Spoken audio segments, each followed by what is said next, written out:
পৃথিবীর বিচার সম্পর্কে আজকে আমি দুটি কথা বলতে চাই এবং উদাহরণস্বরূপ একটি ঘটনাও উল্লেখ করতে চাই।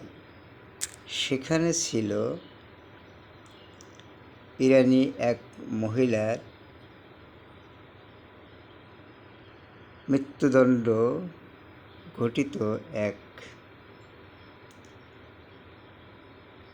মর্মস্পর্শী চিঠির বর্ণনা।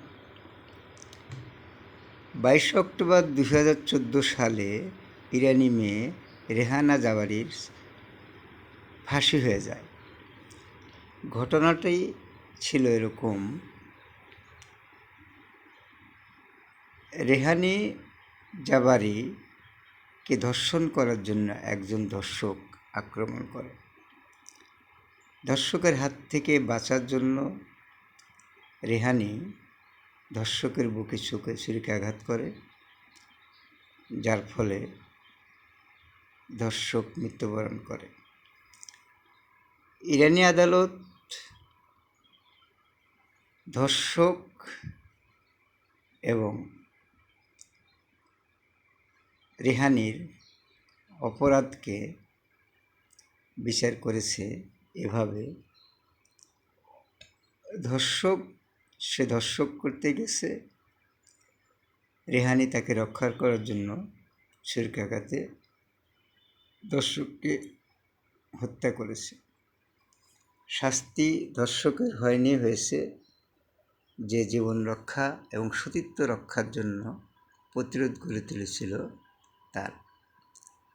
সেই রেহানির আবেগঘন একটি চিঠি তার মাকে লিখেছিল ফাঁসির আগে। তার মধ্যে সামান্য অংশ আমি একটু পড়ে শোনাতে চাচ্ছি। চিঠিটা ছিল অনেক বড়। শেষের দিকে যে কথাগুলো লিখেছে, আমার বিবেক মন সত্যি পৃথিবীর বিচার সম্পর্কে প্রশ্ন তুলেছে, তাই পড়ে শুনেছি।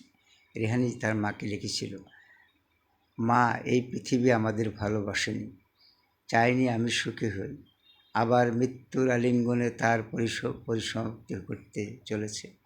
তবে সৃষ্টিকর্তার এজলাসে আমি সুবিচার পাবই।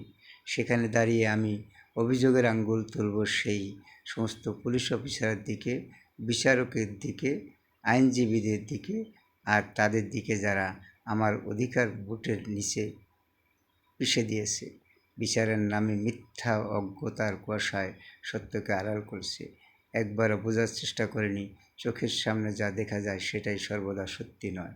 মা, মনে রেখো, সেদিন তুমি আর আমি থাকব অভিযোগকারীর আসনে, আর ওরা দাঁড়াবে আসামির কাঠগড়ায়। দীর্ঘায়িত করতে চাই না। বিচার সম্পর্কে যে বিতর্ক সে আজও চলছে, যেখানে রেহানি পরিষ্কারভাবে তার মাকে চিঠি লেখার মাধ্যমে পরিষ্কার করতে পেরেছে, তাহলে বিচার যে আল্লাহর কাছেই সঠিক পাওয়া যাবে সেটাই সত্য। পৃথিবীতে বিচার সঠিক পাওয়ার কোনো সুযোগ আছে বলে রেহানি যেরকম মনে করেনি, সেরকম অন্যরাও একইভাবে মনে করতে পারছে না যে বিচার তারা পেতে পারে এই পৃথিবীতে। তাই আল্লাহর কাছেই বিচার দেওয়া দরকার, যাদের নেই সামর্থ্য, যাদের নেই শক্তি। ধন্যবাদ সবাইকে। আসসালামু আলাইকুম।